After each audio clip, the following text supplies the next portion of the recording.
The RS660 is officially gone, guys. Stick around for the ride if you want to find out why did I sell it and how much did I sell it for. But which bike should we take out for a ride? RS457, I just got the app map for it. I want to install it before I take it out for a ride. S1000RR, I just took it out for a ride review. RSV4, I'm waiting for the JL Designs fender eliminator, so I cannot ride it yet with no license plate, so Panigale V4 it is.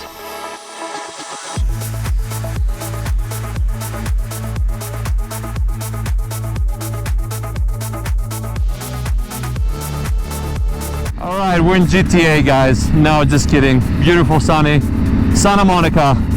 It's June, the weather is amazing. It's hot. This Ducati's hot. Everyone's out going to the beach. Traffic is packed. Finally, it's summer. Riders are out. Motorcycles are out. Okay, guys, so in this video, I'm gonna go over a few things about my RS660. As you have noticed, the RS660 is not in the garage anymore. So I will go over why I sold it, how much I sold it for, how much I spent on it, how much I lost on it, and any issues that I had throughout the time I had my RS660 and how I resolved them. So I mentioned this multiple times. The RS660 has a special place in my heart because it was my first bike. I learned how to ride on the RS660, and when I say I learned how to ride, I mean I literally took the MSF course, learned how to use a clutch, and I jumped on the 660 right away. I know it was a little bit of an odd move because it is a pricey bike for a first bike. It is a fast bike for a first bike, and yet I thought if I spend something for a lower, like a 300 cc's, within 6 months I'm gonna have to sell it. You know, I didn't want to go through that hassle, and I took the risk, jumped on the 660 right away, and hoped for the best. And it turned out to be the best choice I've ever made in my riding history, because the RS660 made me who I am as a rider. I learned everything on the RS660, and the RS660 is the best bike to make you a good rider. It has all the electronics that you'll need. The power is crazy for someone that's beginner, but as long as you have your mind and the throttle control, you're going to be fine. So I made my decision 2021, and I ordered one. I went online, I went to the Aprilia webpage, and I ordered it. I had to wait 90 days for it. It was crazy. I couldn't wait for it. It was August when I received it, and I didn't want to miss the riding season, the good weather, just like now where it's June. And I wanted it quick so I can learn how to ride. Unfortunately, I had to wait 90 days. I got it in August, but that was not an issue. My riding history started just perfect in August. And of course, one of the first things I wanted to do, just like a new rider, I wanted to mod my bike. I wanted an exhaust. I wanted to do so many modifications on it. Instead of focusing on how to ride, I wanted to do all that stuff. So I wanted to focus on doing an exhaust, but at the time, you know, an SE project plus installation, we were looking near $2,000, man. And at that time, I was not in the position to be able to do something like that. So I kept the stock for at least the first service, and I said I'm gonna do the first service because I just learned, since I was a noob, that if you do an exhaust and a tune, you lose the warranty. So I was shocked. I said, I don't want to lose a warranty on my RS660, because what if I have a warranty claim? And guess what?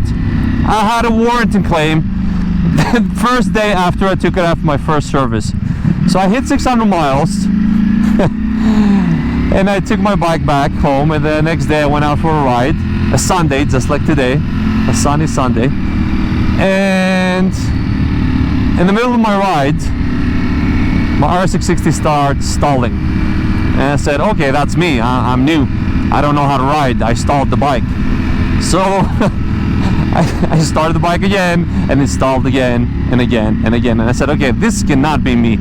I know I'm doing everything right.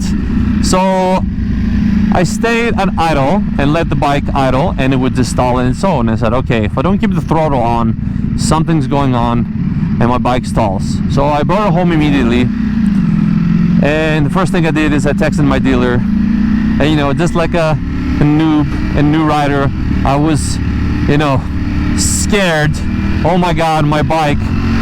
So my dealer said, don't worry about it, bring it here tomorrow, we'll take a look at it. I take my bike at the dealer, I'll leave it there, and I'm waiting for a phone call a couple of days later, and they found the issue. They had to open the bike. Apparently, one of the valve retainers snapped. Oh yes, 600-mile bike, and the valve retainer snapped. Now I was very lucky. Why? Because the valve did not drop. I was very lucky with that. Okay, we have highway patrol here. We wanna, you know, make sure we ride legally. We don't want to get pulled over. So I was very lucky. The valve did not drop, which means if the valve would drop, you know, the whole engine would explode, the piston, everything. Now imagine if I've done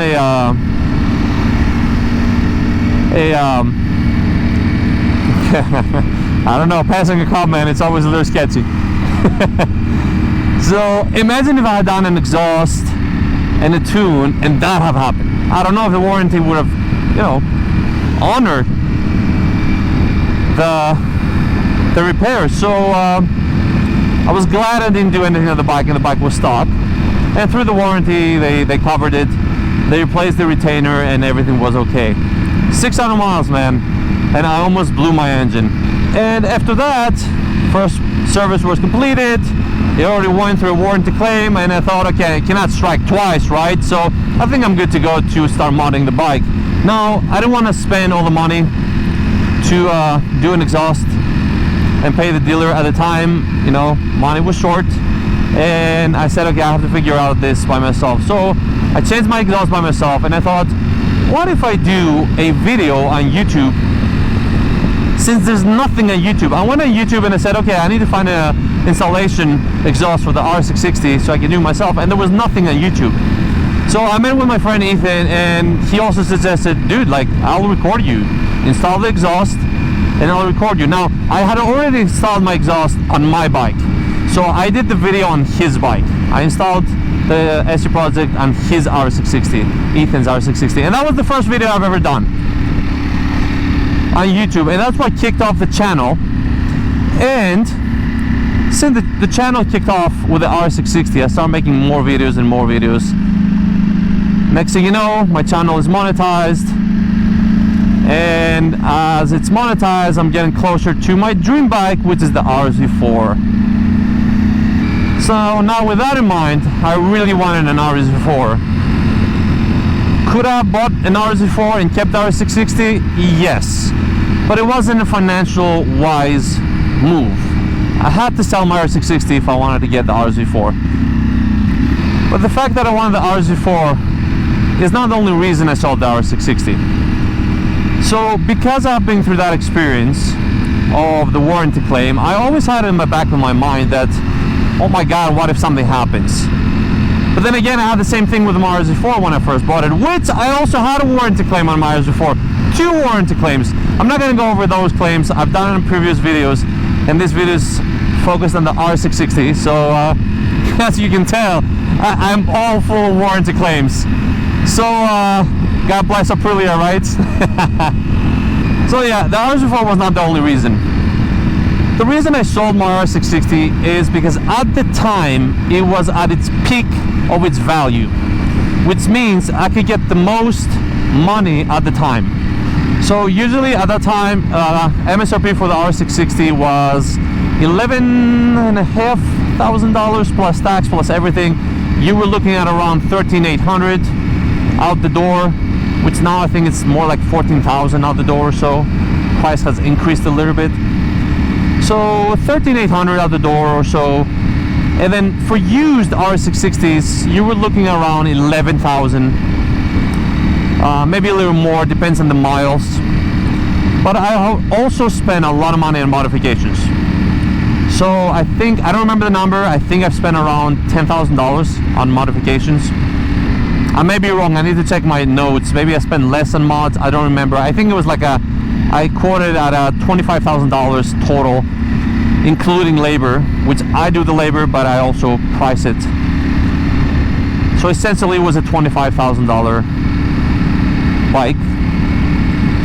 So essentially what I did is I quoted the bike as a stock used bike. I said, okay, my bike has, at the time was around 5,000 miles. So I said, okay, how much can you sell 5,000 miles an RS660? And I checked the market and they were going around 11,000, 10 and a half, sometimes 10, depending how desperate someone was to sell it. You know, I've seen 12,000, but those, they wouldn't sell as easy. They were on the market for a while.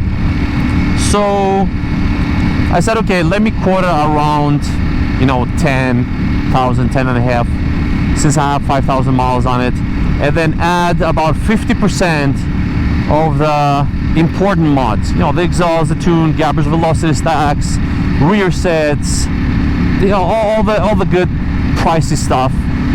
And from $10,000 around there that I've quoted the bike on aftermarket parts, I said let's add like a 50% or so, maybe a little less, and I put it on the market for $14,500. That's right, $14,500. There is no way today, 2025, that you could sell an RS660 with 5,000 miles on it and a nasty project exhaust and a few parts on it for $14,500. That's not going to happen.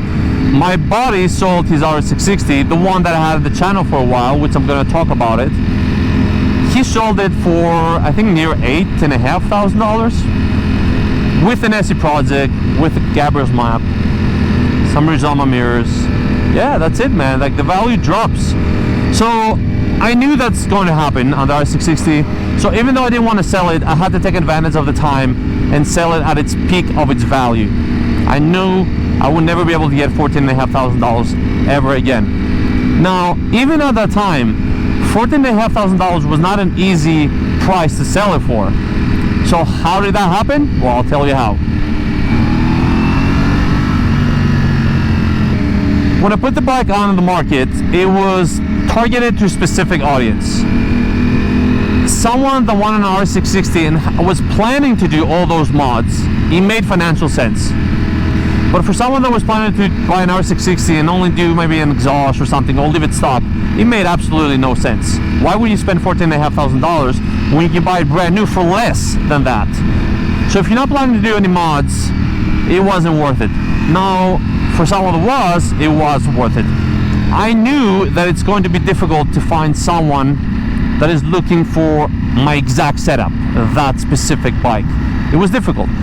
Although I did find 3 people, also through my dealer. My dealer knew some people and they said, listen, they want your bike really, really bad. Come here, bring it in, let's sell it, and you can hop in the RS4. Well, that didn't happen because that person ended up buying a brand new RS660. He didn't buy mine and I lost that deal. Next thing you know, I do the walk around video, I upload it on YouTube, I post it on the internet, and within a couple of days I get a message, guess what, from a subscriber. He reached out to me. I didn't know he was a subscriber at the time. He said he was interested in the bike, he had the cash for it. The guy had multiple bikes, RZ4, Ducatis, 210s, you name it. So he wanted that for a track bike, and there was 2 reasons why he chose my bike. One, I had all the mods done already. He didn't have to do it. So he was saving on all those parts. Exactly what I said before. The target audience. I needed someone that wanted to do all those mods that I did, and it would make sense for him financially to not spend all that money and get it ready. But his second reason that he wanted that bike was because I had 5,000 miles on it, and he has seen my videos, me ripping into the canyons, and he said, okay, this guy is ripping this bike apart. He's worked on it, it's set up, it's still hanging up there, no issues, the engine is not blowing up. At least for him, that was a guarantee that the bike will be okay. Because if it reaches 5,000 miles and the engine hasn't exploded yet, you know, I think we're good. So these were his 2 biggest reasons he chose my bike. His name is also Mike. Mike, if you're in the channel still, shout out to you, man. I hope the bike is doing well. I don't know if you still have it. I miss it a lot. I have considered texting you to buy it back, I'm not gonna lie. But I have no space for it. So if you're still on this channel, drop a comment, man. Let me know how the bike is going. How many miles do you have? Did you have any issues with the bike? I'm curious to find out more. I miss it, man. I miss that bike. I miss my RS660. Now, I talked about why I sold the RS660, but this is the reason I wanted to sell it.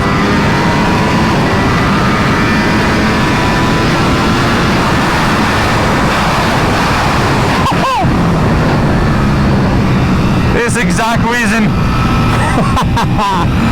This is insane, man. You don't get this kind of power.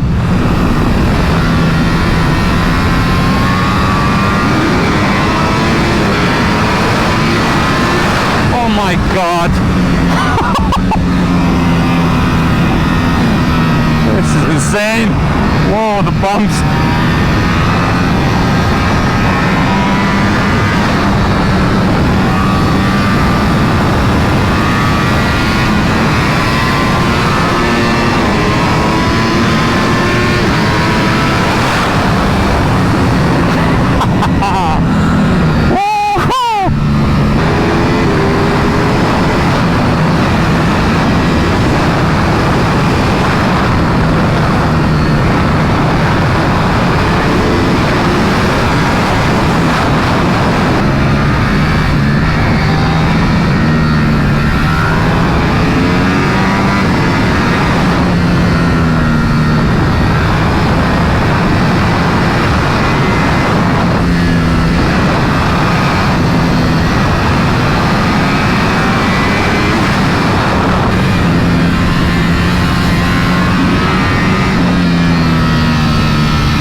Yes.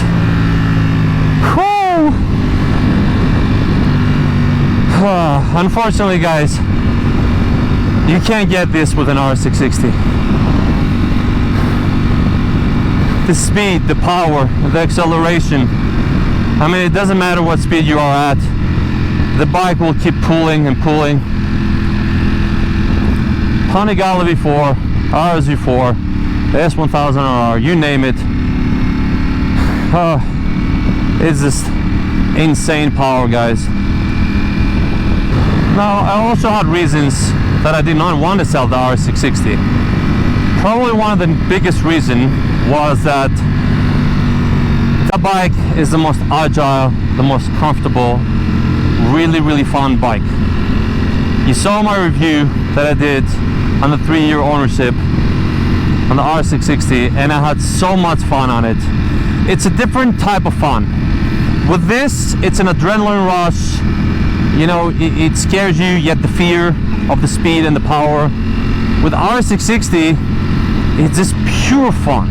Just pure fun, man, and I miss that. I miss not having that. I don't think any other bike can give you that. It's insane, the agility. It has the perfect power to weight balance, I would say. You know, there are more powerful middleweight bikes out there.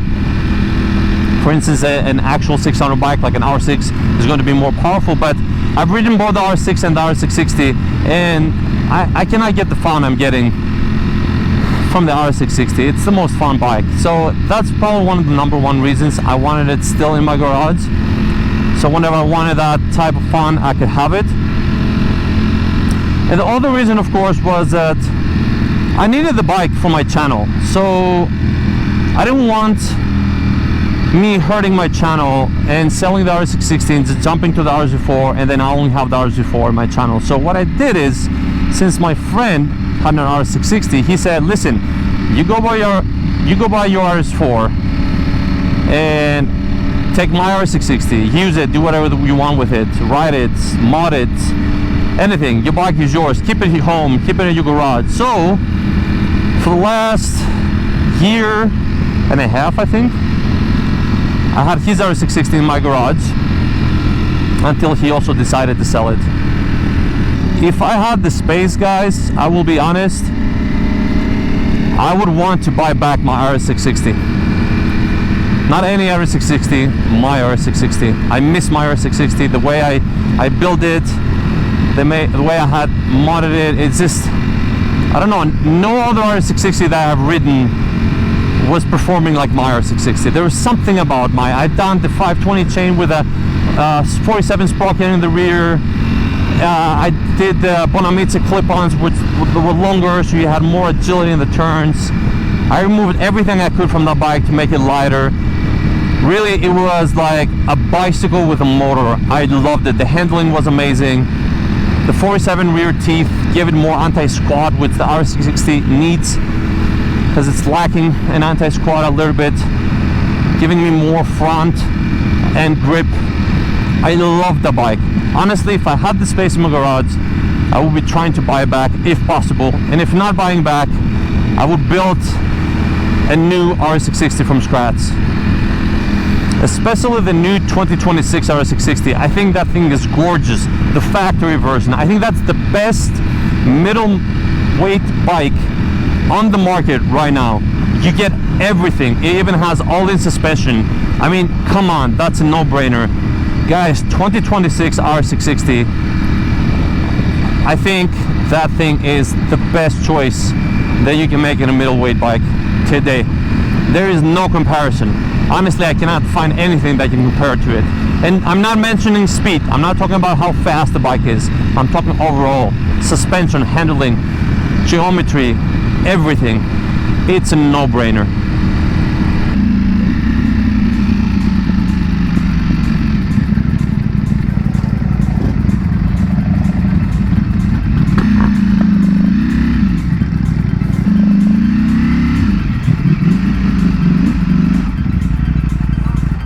Alright guys, we're back on Neptune's Net. You let me know in the comments, what would you do in my place? Would you or would you not have sold the RS660? Guys, if you like this video, make sure you hit the like button, hit the subscribe button, and I'll see you in the next one.